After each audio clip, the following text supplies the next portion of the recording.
Hi, my name is Dr. Chuck Thompson.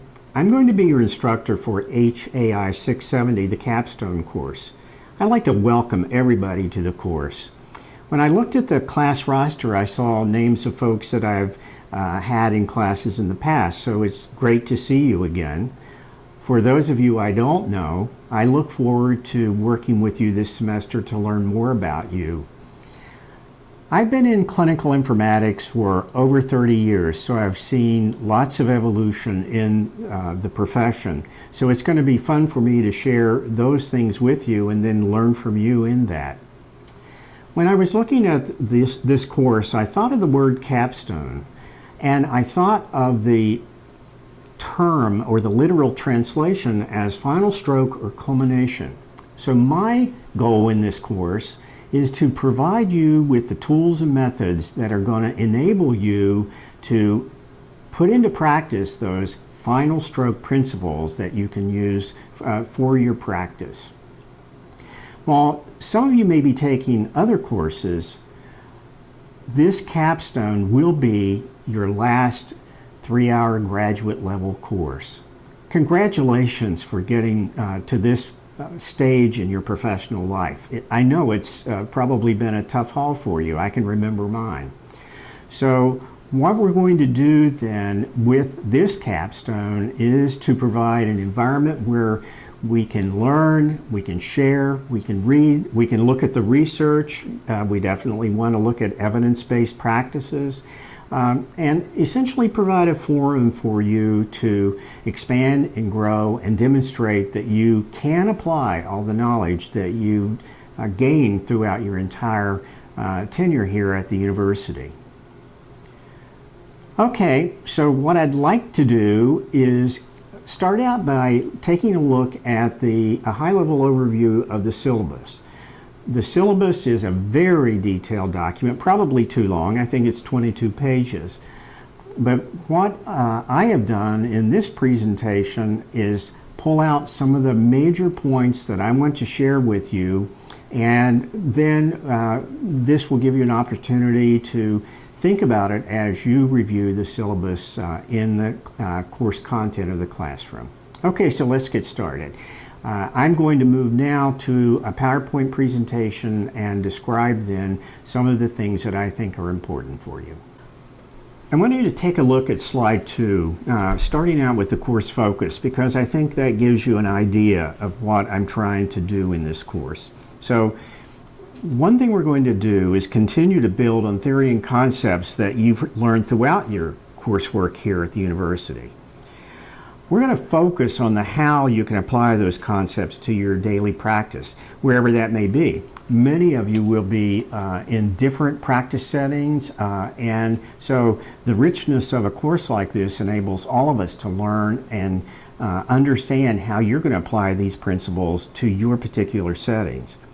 And then I'd like for you to think about expanding your thinking about trends and issues and challenges and what we as HII professionals can do to find practical solutions.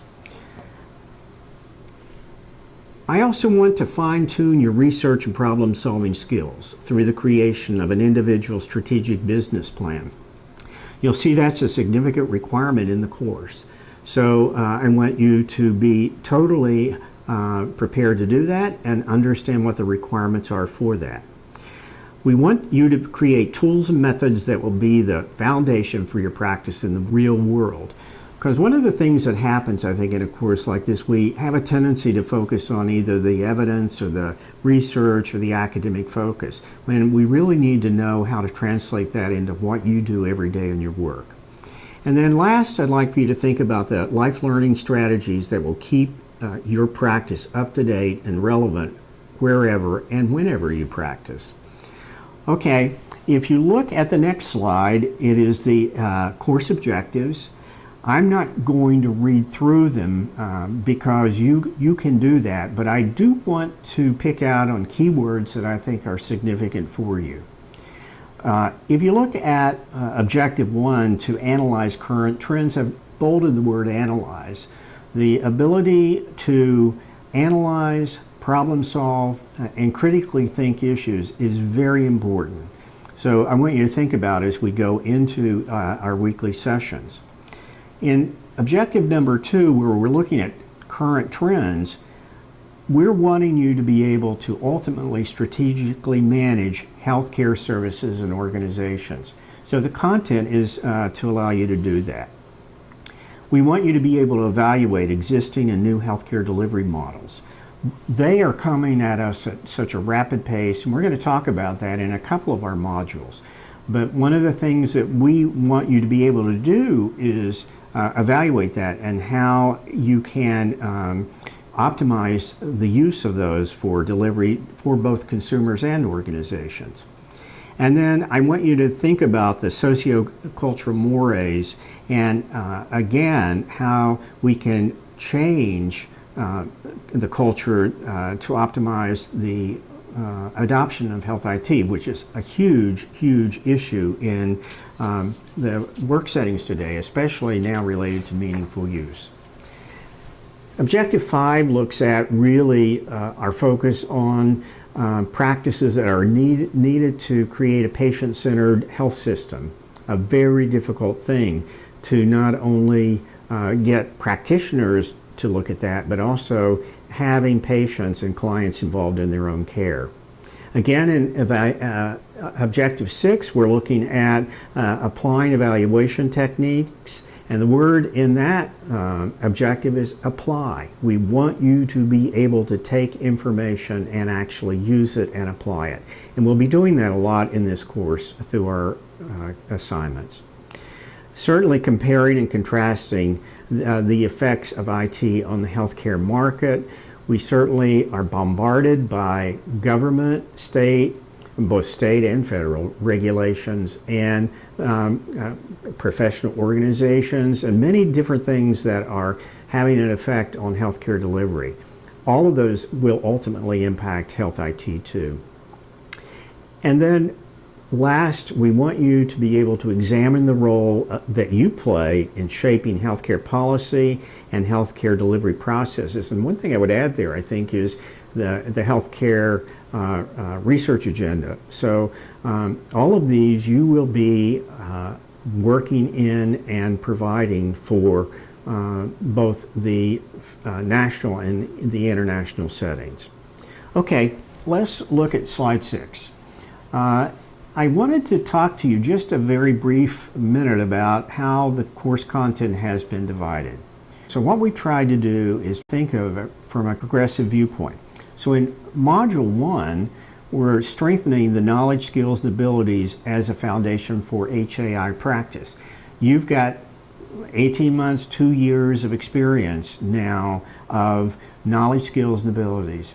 What we're going to do in this course is have avenues and processes for you to strengthen those. In Module 2, we move to the transformation of practice by putting theory into practice.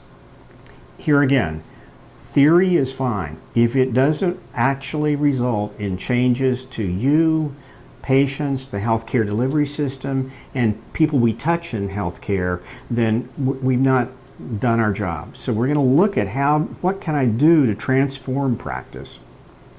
And last, we're going to talk about acquiring and managing your HII toolkits. In that module, we're going to look at specific tools that you can use as you move out into practice. And some of these we have already created. You may have ideas for tools. So Module 3 does that. So let's look now on slide 7. We're looking at just the overall contents of Module 1. So in Session 1, we're going to look at the introduction. We're going to look at current trends and how HIT fits into that. And in Session 2, we're going to look at the healthcare delivery market, the challenges and implications for HAI practice. We're going to also think about the regulatory and standards requirements and how those things really impact the market. And we're actually going to be looking at the market itself and how it's evolving so much, since we're finding that EHR vendors are having to drop out of the market because their product does not meet the standards that are needed. And by the way, many users are turning them off, and we'll talk about that later too. In session 3, we're going to get into change management strategies and really look at why is managing change important. We're going to focus on the change management model that was proposed by Cotter and then demonstrate how those can be actually tailored to different models of care and different scenarios for when it should be used. And the last session, session 4 in Module 1, is going to look at the consulting skills for your practice. Many of you may end up moving into either a consulting environment, or you may find yourself as an internal consultant.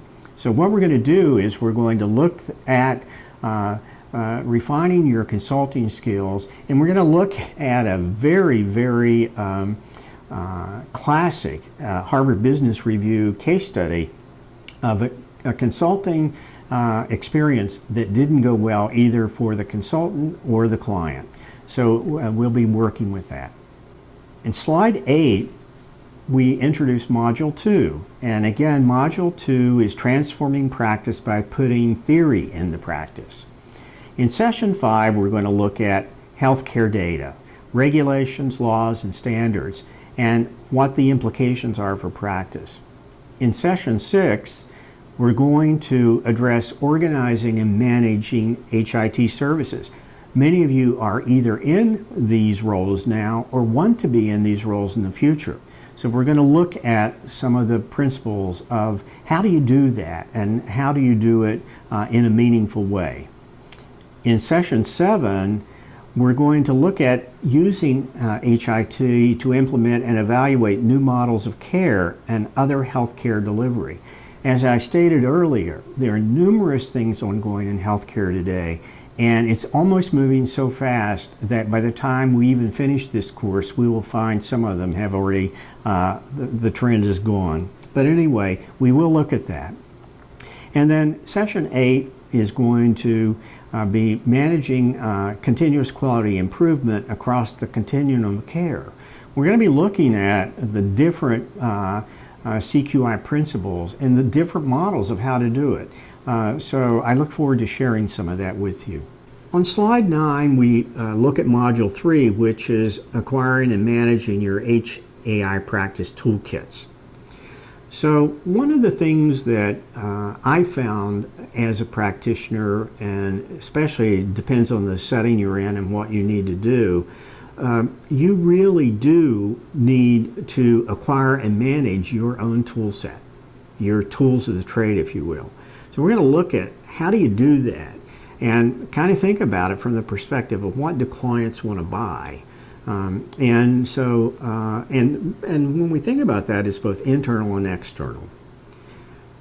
In session 10, we're going to really get down to tools for choosing an EHR vendor and managing the vendor during implementation and use. Some people have some real horror stories related to that. Others, it's been a fairly easy thing. But we're going to look at some of the tools you can use to do that.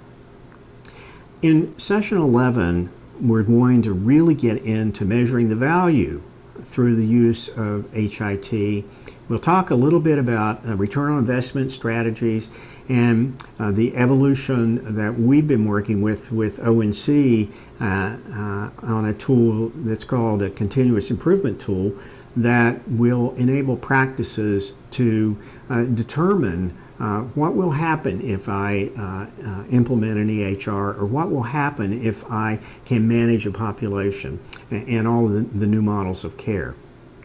And last, in session 12, we're going to do a course wrap-up and really kind of summarize your role in overcoming the HIT challenges in practice, and then really pull all the pieces together for that. In slide 10, it's a synopsis of what I think are some of the important course requirements. If you look at that slide, the syllabus describes and details, in fact, great detail, the course requirements. I'm wanting to make sure you read it 2 or 3 times and ask questions if you don't understand. Some of the important points that I think are significant.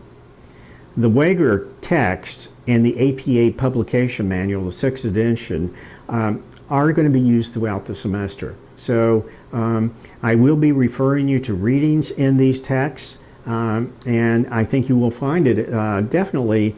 Wager is a good text to have on the bookshelf because it provides a very good synopsis. When we look at the course schedule, it should be considered a draft until the week the course starts. And that's because we should have good enrollment numbers by then, and I'll adjust the team composition and any impacts it may have on the schedule. And I think it will at this point. But for now, the schedule that's in the syllabus is definitely a good starting place. On slide 11, I'm continuing to talk about course requirements. And I'm going to talk about the readings because there are both assigned and optional readings in the syllabus. And I've divided them up by module and session. And what I'll end up doing, and you'll see it actually in the schedule, is the assigned readings will be annotated in the final schedule and provided in each session overview or notes. Some of the readings are already in the reserved reading section of the classroom, and I will be including many of the articles that I've kept and create for you by session a group of readings. And again, some will be optional, some will be required. Assignments on slide 12, assignments with the point values may be found in the grading and information criteria in the syllabus. The overview is followed with detailed project description. Here are some of the things that I think are important. Your individual business plan comprises 55% of your final grade. It's important that you follow the incremental design development strategies and be timely in meeting all requirements. And you'll see this again articulated in the syllabus. If you don't understand the requirements for any assignment, contact me ASAP and we can either talk, meet in the course chat room, exchange emails, we can Skype, we can do any other things that you find works best for you, and I'll try to accommodate you in that. On slide 13, let's talk about class participation. You'll see on the slide, you got to do more than just show up. You have to have something substantive to say when you get there. So some of the things I want you to think about is you should plan on being in the classroom 2 to 3 times a week. There will be numerous opportunities and dialogues that will be happening. Sometimes people will have questions for you. Sometimes I'll pose questions. And so hopefully you'll be around to respond. If I don't see that level of participation or involvement, I'll generally reach out to you to see if there's something going on that's precluding your participation. But it really is important that you be on task and in the classroom as often as needed. So here on slide 14 are some of my starting of the final thoughts for success. And these are kind of pearls of wisdom that I've learned as I share my 10 years at the university here, and actually with some online courses that I've done at the University of Texas. So here are the highlights that I think that are important to you. Good communication skills are required for all of us. I have found that it's more difficult in an online environment than it is in a classroom. If a professor says something in the classroom and they see, facial experiences that they don't get it, then we can respond that way. It's very difficult in the online environment, and so it's very important. And what I found also, it's very interesting at times to find how people interpret something. And then what I meant. So we'll have this communication dialogue, and it's important that all of us do it well. Active time management is a key to success. If you miss a couple of weeks, it really is going to be difficult for you. You have to be engaged, you have to meet the requirements, you have to be responsive to your colleagues, and you have to be responsible to the course requirements. Collegiality and respect for others is expected in all class activities and communication. I've had a couple of instances where I've had to intervene between some of the class colleagues. It's not comfortable for them or me, but I will definitely do that. I am not going to allow any type of behavior that I think is either disruptive or disrespectful. I've only had that happen a couple of times, but it is something that I will be responsive to. So I don't expect that to be a problem with you folks, but it's just something I want to mention. Certainly, early identification and communication problems is absolutely vital. Let's work together to fix the small issues so they don't become big issues. And a lot of this has to do with, I mean, you will see with the structured assignments, like for your business plan, I mean, it consists of 4 incremental deliverables. And we've done that purposefully so that we can give you continuous feedback and help you understand whether you are or you're not meeting the issues. Last, I want you to plan on working hard but having fun during the course. In many instances, we just need to keep everything in perspective and lighten up, but always strive to do the very, very best we can. Okay, last slide. Let's get to work. And by the way, I do, when I'm in the classroom, if I see something, or I'm generally in the classroom every day, and if there's something that is conducive to everybody knowing, I'll either post it in a conference area for sharing, or I will post it right in the class announcements. Okay, like I said, let's get to work. Thanks, and I look forward to seeing you in session 1.